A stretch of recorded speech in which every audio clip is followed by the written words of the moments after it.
Welcome again to Miss Mel's class. For our learning objectives, identify whether the information presented is valid and reliable. Then, provide details to support one's claim. So this is the part 2 of lesson judging the validity of the evidence. Now that you learn how to find evidence to support one's point, this time, let us be critically thinkers by evaluating the quality of someone's evidence.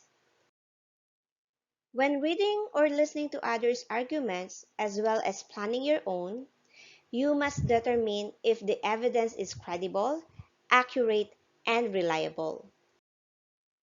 If the evidence does not meet this criteria, then the argument is more likely to fail.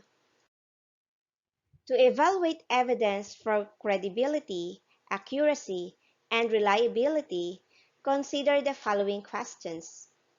Number 1. Who or what is the source of the evidence?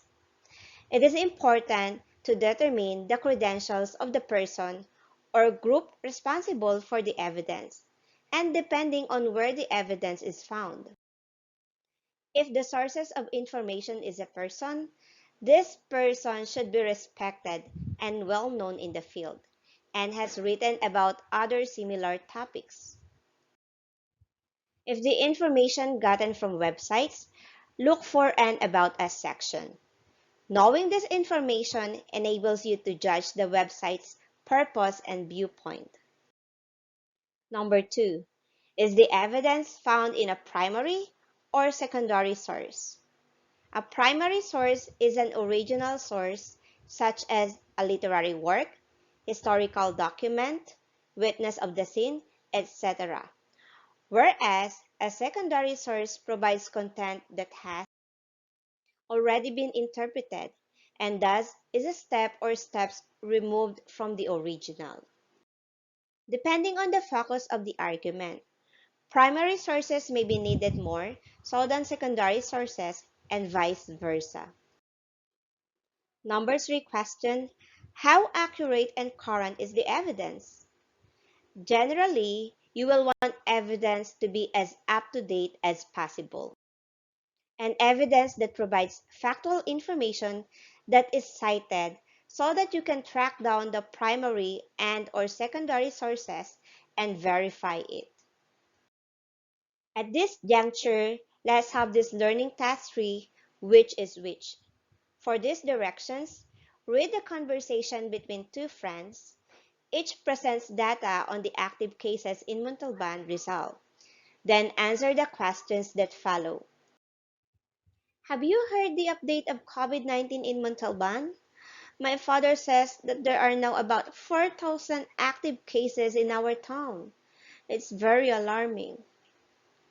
I understand how you feel. It's truly alarming. The number of active cases is too many. Anyway, where does your father get the information?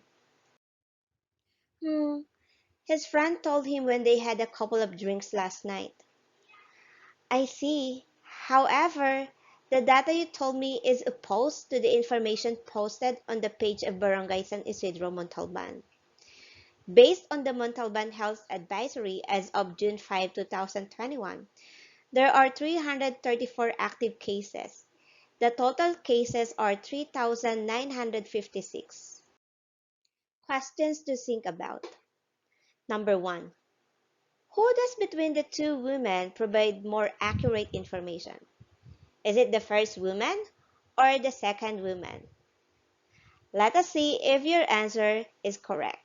It is the second woman. Number 2. What makes you think that she gives concrete evidence? Explain it and provide details to support your answer. So let us see if your answer is the same as mine.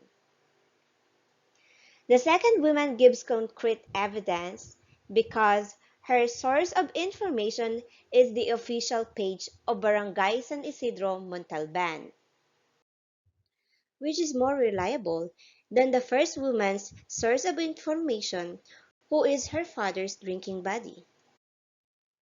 Let us now move to learning task 4, searching for evidence.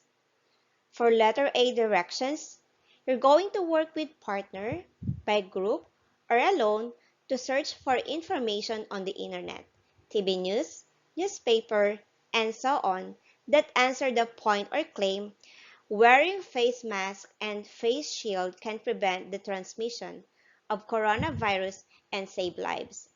Use this information you found to complete the table.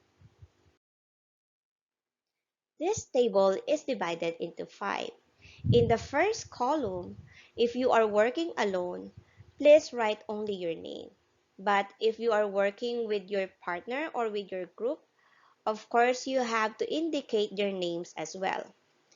And then in the second column, please write the title of website, TV news, newspaper, and etc. where you found the information. And then in the third column, please write here the evidence that supports the point. In the fourth column, you may write here who the source is or what the source is. And in the last column, you may answer the question, is the source reliable? You may say yes, no, or maybe. You'll be given 15 minutes to do this task.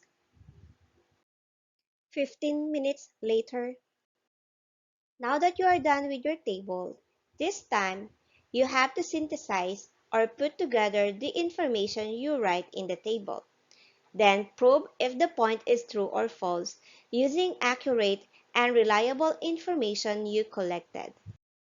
You may use this template as your guide in finalizing your draft. I'll give you 5 minutes to do this. Are you ready? Let us begin. 5 minutes later. Well done for accomplishing this task. You are able to search for accurate and reliable evidence. This time, you will take short quiz number 2 via Google Form. For each point or claim, choose your answer from the choices given that presents the best valid evidence for the truth of the point or claim. Take the letter of your answer.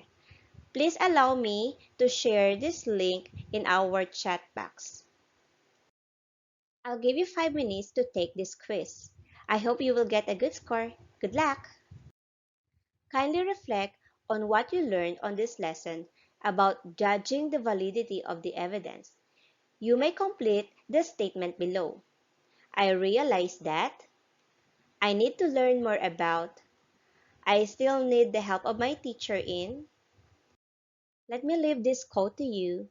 Intelligence is measured by a person's ability to see validity within both sides of contradicting arguments. Thank you for listening. I hope you learned something from me. See you next time. See ya! You may visit these websites for my references.